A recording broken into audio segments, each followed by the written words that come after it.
born and raised in Milwaukee, Wisconsin. He is a senior in the college, majoring in government, with minors in Italian and psychology. Michael is the aphist, or leader of the Chimes, Georgetown's oldest a cappella group, founded in 1946, that hosts one of the largest a cappella festivals on the East Coast. He has also been involved in the pep band, NSO, and the Escape Retreat program. He has worked for the Wisconsin delegation to the U.S. Congress, as well as the governor of Wisconsin, and spent his junior fall abroad at Georgetown Villa in Florence, Italy. After graduation, Michael will be spending the summer as the director of a YMCA camp in Rhinelander, Wisconsin, and afterwards will be looking for work in the state government in Madison while applying to master's programs for public policy. Ladies and gentlemen, it is my pleasure to present Michael Luckey to be the next to welcome you to Georgetown.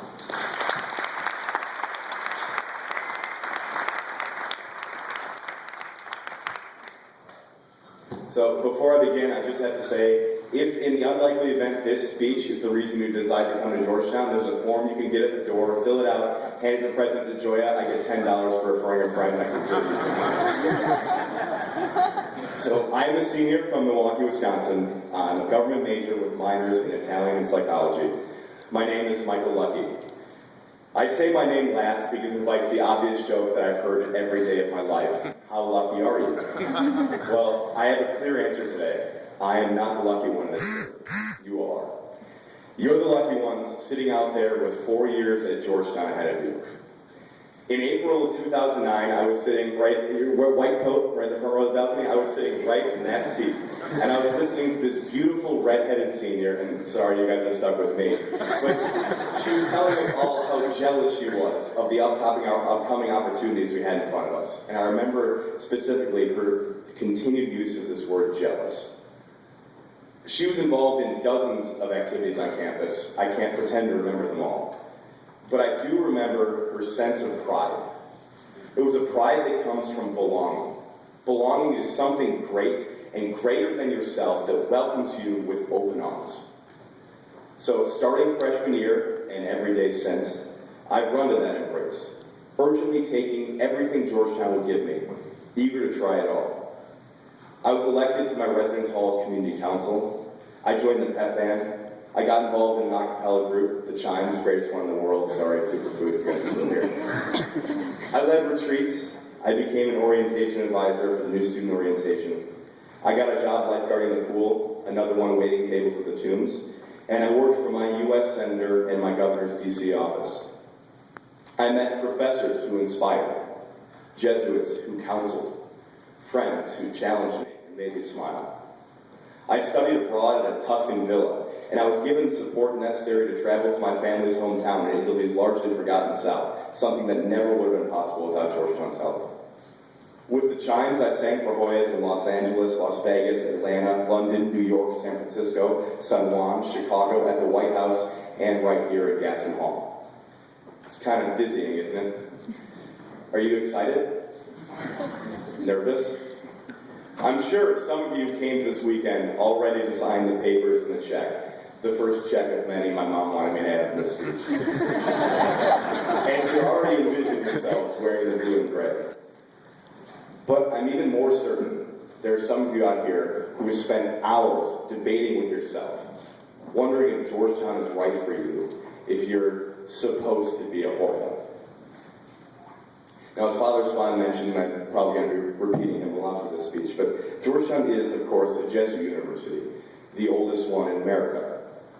I never went to a Jesuit school before. In fact, Marquette High in Milwaukee was a big rival of ours. So a lot of these phrases that you might recognize and that Father Spahn brought up were all foreign to me. Care of the whole person, men and women for others, for the greater glory of God. I learned these things here. It is a tenet of Jesuit and Ignatian spirituality to meet you where you are. Georgetown wants you. It doesn't want your transcript or your resume. It doesn't want your best self on your best day. Think about it. You are sitting in the most beautiful auditorium, in the most majestic building at Georgetown University. And Georgetown will take you on your worst day because Georgetown meets you where you are. So maybe you did come here unsure if you're supposed to be a Hoya. Who cares? Who knows? One thing I do know is that you will feel like you belong here. And that's the way that college is supposed to be. I've spent a long time trying to explain to my friends and family why I feel the way I do about Georgetown, that it has always been something more for me than just a university. Perhaps some of you are beginning to experience what I mean. The first time I set foot on campus was during spring break, with almost nobody around, and yet I felt this current, this energy. I felt the same way when I came here for my GAAP Weekend on our annual Georgetown Day, a campus-wide celebration on the last day of class. It is the kind of spirit that Father Spahn mentioned and that I found in my freshman residence hall's theme. Go set the world on fire. You, driven, passionate, and caring people, go share your gifts with the world, a world that so desperately needs them. Go perform for communities that just need some uplifting songs. Volunteer abroad. Learn from the people around you. Hear their stories. Share their knowledge. Join their conversations. So, 4 years and 4,000 treasured moments later, I think I finally found it. The reason I believe that this place stands out. Georgetown teaches you good. Now, if my third grade teacher were here, she'd probably yell, "Michael, it teaches you well, not good." And she'd put me in timeout or something. But I mean what I say. There are tens of thousands of places which will teach you well. I'm going to venture a guess and say that you were probably accepted to a number of other universities that will prepare you to do well in whatever field you choose. They will house you well, support you well, challenge you well, educate you well. But Georgetown will do more.